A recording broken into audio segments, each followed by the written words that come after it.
This is the Big O Show. This is the Big O Show.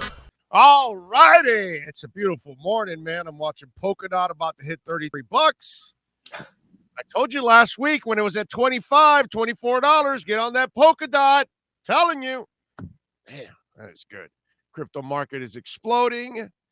Ira Winderman covers a team that's part of a crypto arena, an FTX arena. Good morning, Ira. How are you doing, sir?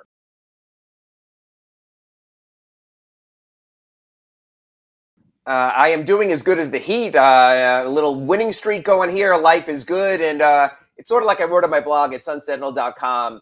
When you get the soft part of the schedule, you have to seize the moment. And so we've had an Indiana team that has quit on its season.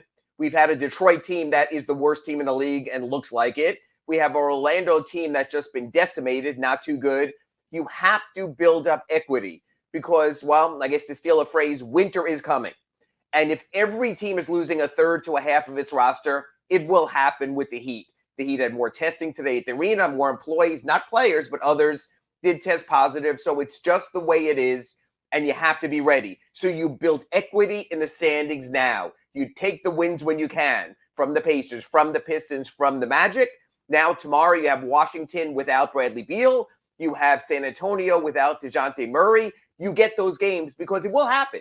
But why are you taking that equity, young man? Why? Why are you taking that equity? What do you mean there, Big O? Just like yours truly, who invests in to Ethereum when it's Right. at 16 and 1700 and now it's at 4100. Well, they invested in Max Strus. Yes. They invested in Caleb Martin. They invested in your Savin. They invested in Gabe Vincent. I'm sorry, Sure. Gabe. I disrespected you by forgetting you there. They invested in that, and that has last night. What was it? What was it? 59-49. What was it? 59 points with those four guys. Yeah. That investment has paid off because they're now deeper than any of us ever imagined. And you have to be in this season of protocols. I think right now, Big O, the number is like a quarter of the league is in protocols. And don't kid yourself. You're not going to escape this just with Caleb Martin getting in and Kyle Lowry going in at one at a time. It's not the way it is in society. Now, I think they're going to shorten the quarantine period. I think it'll be 6 days. I think Kyle Lowry can be back sooner. But even Caleb Martin said, everyone was saying he's asymptomatic. He said, no, he felt pretty bad the first 2 days. He slept the first 2 days. So it'll happen. It's just interesting. Around the league with everyone, it's because of COVID. With the Heat, it's because of injuries. You don't get the same relief from the NBA due to injuries. If you have a COVID player, you get a 10-day guy. You don't have to count him on the cap. You don't have to count him on the tax. If you have an injured guy, the league goes, well, that's how it always was. If you want to replace him, you have to pay for it. So you're right. The one interesting thing I thought about yesterday was this. Of all the guys who played, KZ Okpala was the one who didn't. In a game against a bad team like that. Yeah. Look, we know who they respect. We know who they're willing to run with. Max Strus is almost a starter. He's played more minutes in recent games than Duncan Robinson, and deservedly so. Yeah. Gabe Vincent's sort of the universal donor. He started at shooting guard when Jimmy was out. He's starting now at point guard when Kyle Lowry's out. He hasn't missed a beat. He can do that. Omar Yurtseven against the bottom third centers, maybe bottom 50% centers, can absolutely hold his own. He's going to get some matchups eventually coming up next week against DeAndre Ayton and players like that, and it'll be a real challenge for him. Might have to guard someone like a Draymond Green. But for now, you take advantage where you can. You build your equity, crypto or otherwise, in the standings. So when winter comes and we get players X, Y, and Z in COVID protocol, you can survive it. This really is a testament, 1, to their scouting program, 2, to their developmental program, and 3, to the greatness of Eric Spoelstra, that he's basically saying, you give me a bunch of chicken feathers and I'll make chicken soup out of it. And it's been delicious lately. Yeah, no, it's been awesome. Again, I'm watching that last night, and then your Savin has his start, and he goes 16 points, 15 rebounds, a couple of assists. I mean, he's been a rebounding machine, which is awesome. And it's interesting because somebody was asking you on the Ask Ira, what role is Markieff Morris coming back to? All of a sudden, last night, I'm thinking, what's Dwayne Dedman coming back to? Yeah. Because, yeah, you trust him, but all of a sudden you're going, well, wait a minute, young guy here has better offensive skills. Maybe we put young man in there a little more and a little less of Dwayne Dedman, all this kind of stuff.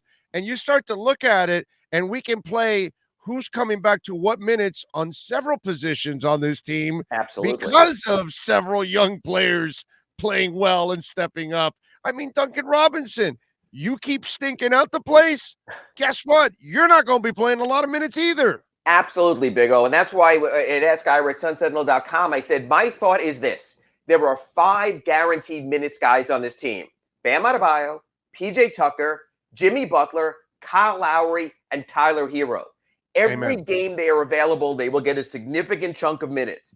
After that, to me, it's about matchups. It's about need. It's about riding the hot hand. And I even wrote this one of my Ask Ira answers the other day, and you go back, Big O, follow this team forever, you understand it. I think Duncan Robinson could eventually wind up in the Luke Babbitt role, where he's a nominal starter at the start of each half. If he makes his shots, just like when Luke Babbitt made his threes, you play him a little longer. If not, he comes out 5-6 minutes into the game and maybe doesn't go back into the start of the second half. So I think there's 5 guys that are your anchor guys, not all starters. Tyler's been terrific, except when he gets kicked out for 2 Ts as a 6th man in this league. Everyone else, some days it'll be Strus, sometimes it'll be Robinson, sometimes it'll be Gabe Vincent and Dwayne Dedman. And you're right, Big O. There might be small ball where all of a sudden you don't need a Dwayne Dedman, because in yesterday's game, Caleb Martin for a few minutes was the Heat center. And that's what Eric Spoelstra does as well as anyone.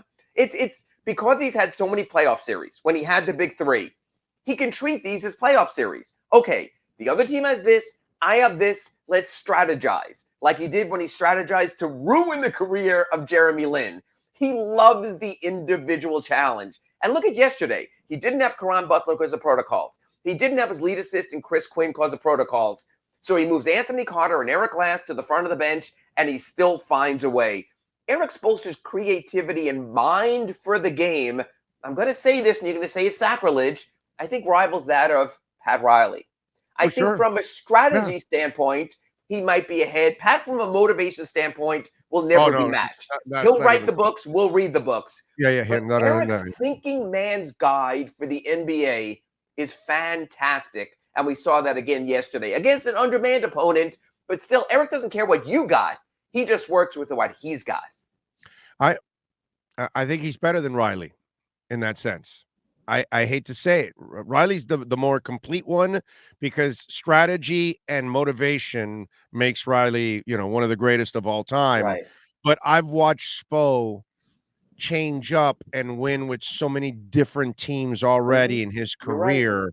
And where Riley was big man oriented always, dude. He had one way of doing things. And you don't switch and you don't double team and you guard and he did it to his detriment, because he hurt Spo with the whole, because he was so in love with the whole Whiteside crap and the big man, and he could develop into this and that. And we weren't even the game was changing, and Spo has had the vision of watching the game change. He's been part of this movement. He has been part of influencing the non-positional thing.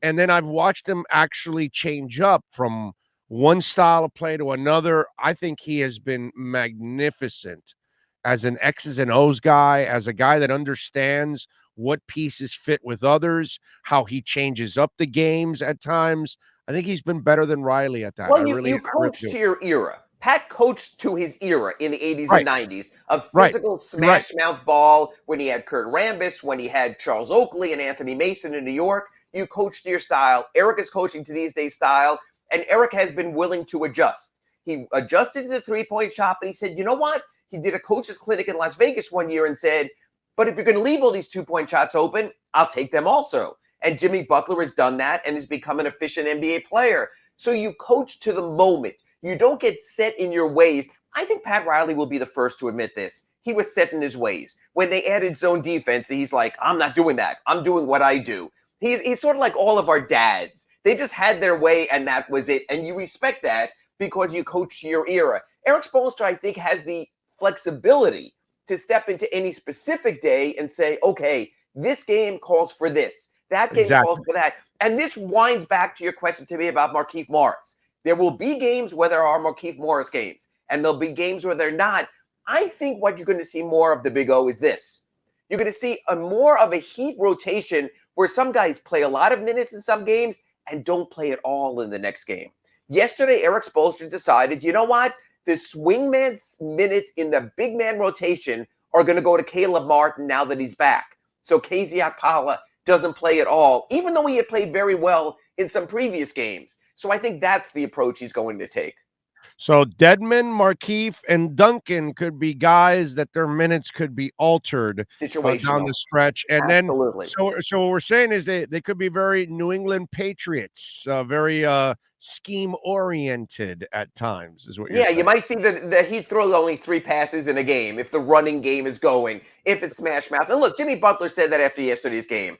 I play a different game than Kyle Lowry. We slow it down. The Heat won with 93 points. I'm going to get to the foul line. It's who I am. So he says guys have to adjust. And Omer has to be stronger on the roll to the basket. I don't need him shooting pick and pops. I'm the popper. I'm the guy who's going to shoot those. You go hard, Omer. You should have had 20-plus points yesterday if you rolled harder. So you're going to have to be able to adjust. Eric Spoelstra has adjusted. Now his players have to adjust also. There will be Kyle games. There will be Jimmy games. And there will be Bam games. This team has shown it's not just a single style. It's whatever they need in the moment. And by the way, yesterday, it was kind of bittersweet. And I know Lowry's out, so Jimmy has to play. Sure. But coming off of all that time off, man, I was kind of like, I didn't like the 35 minutes. I know it's the Magic and all that. And I know they needed him because they didn't have their main ball handler in Lowry. That was the only thing that I did not like, that I thought Jimmy played a lot of minutes considering it's his first game back. I kind of want to pace him a little bit more, but and that I understood why they had to. And that's going to be a litmus test on Tuesday and Wednesday. Tuesday at home against the Wizards. Wednesday in San Antonio, who's been playing better even with DeJounte Murray out in protocols now. So I am curious, does Eric play the Tuesday game to win and the Wednesday game is sort of a schedule loss? How does he approach it? How many bodies he's going to have? He's so short on bodies. He has no Bam, no Dedmon. Will PJ Tucker come back? Oladipo remains out. Morris remains out. I'm really curious after the game tomorrow, how many guys get on that plane? Is PJ Tucker close enough to get on the plane? Is Markieff Morris close enough to get on the plane? Is Kyle Lowry close enough out of protocols that he eventually can be on a plane and join the team of the West Coast? So everything is still up in the air, and the hope again is around All-Star time, have all your guys together and then saying, we have this, we can do that. This is a deep roster, it's a talented roster, and no, it would not surprise me to see the Miami Heat win the Eastern Conference this season. There is not a single team in this conference that they cannot beat in a 7-game playoff series. All right, Ira, I am shocked that I have not seen pictures on social media that somebody busted him doing this, because it's obvious that somehow or another Udonis Haslem went to St. Augustine, went to the Fountain of Youth, had some of that disgusting water, because it does taste like crap if you've ever been there, but it's magical because somehow or another Udonis Haslem yesterday has been productive in his last couple of outings. Sure. Yesterday in 11 minutes, my man had 8 points and 5 rebounds. The Fountain of Youth has found Udonis Haslem. In limited doses, but again, he also only played 11 minutes. You have to recognize drink a lot of that water? No. Yep. Maybe a little more of the water. So I'm saying, but at 41, he's also limited doses right now. And again, this is not to take away from what UD has done, but you're talking about the 2 worst teams in the Eastern Conference. I know, but still, man. You're talking about teams with no centers. Can Udonis Haslem get it done in Summer League? Can he get it done in preseason? Sure. Can he get it done against the worst teams in the league? Look, take me out to the West Coast. If he gets it done against Draymond Green, if he gets it done against DeAndre Ayton, then I'll look at it a little differently. It's a luxury right now that you have this schedule. Even tomorrow, the Wizards come in. I believe that UD can play against a Daniel Gafford. I think against Jacob Poeltl, I think he can play those kind of minutes. But then there'll be some ultimate challenges. There will be games, believe me, Big O, whether it's our Acura Pembroke Pines report twice a week, our Pallet Rock City for an hour every Monday inside the paint. There will be games when you realize you miss Bam and you miss Dedmon. And going without top 2 centers, it's eventually going to be a problem. You simply can't get by against quality. Right now, the schedule is soft. That's what I wrote about. And you have to take advantage of the soft schedule. By the way, is there any part, we'll wrap it up with this. Sure. Is there any part of Markieff Morris that has regrets about taking the cheap shot on Jokic now? Because one, you have suffered a neck injury or whiplash that has kept you out so long. And now it's also not only kept you out so long, that it's kept you out long enough that other people have developed. Yes. And as the late, great Mad Dog would say, there's always a shoeless man outside the door waiting to take your job. And so, you know, the repercussions of that foul are getting deeper and deeper for Markieff Morris. And Big O, we spoke about it. Why did Nikola Jokic only get a 1-game suspension? Because he got into it with a recidivist in Markieff Morris, who is known to trigger those type of incidents. Yes, I believe that Markieff Morris will come back as a feisty player, but I think it's also lesson learned. That if you're going to create car crashes, you can wind up with whiplash. You can wind up missing times. Your team needs you to be able to be on the court. He tweeted out the other day, I'm closer than you think. I think that's great. I want to see what he has, but he's going to have to earn the minutes because some of this was, unfortunately, Big O, of his own doing also. That's the difference there. So I think he has to earn his way back. You get a guy like Max Strus starting at power forward for whatever reason. It's worked. Erik Spoelstra will play the hot hand. Erik Spoelstra owes an apology to no one. And yes, you're right. What Markieff Morris was part of was something to a degree of his own creation. You're right. You got him winning against the Wizards tomorrow night?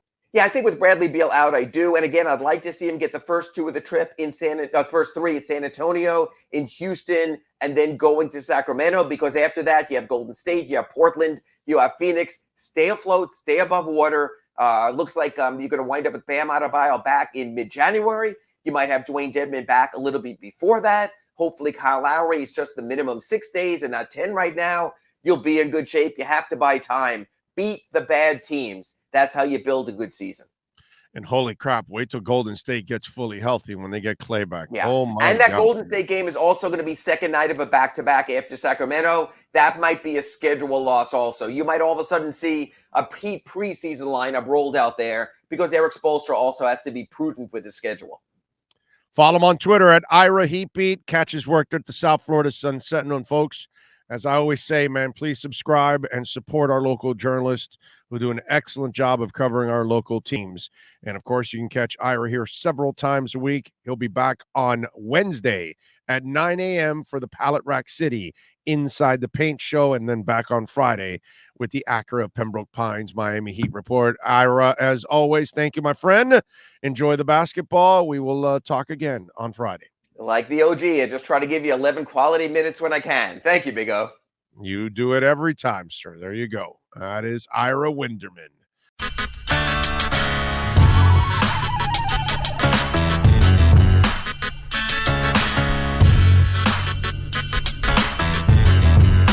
This is the Big O Show. This is the Big O Show.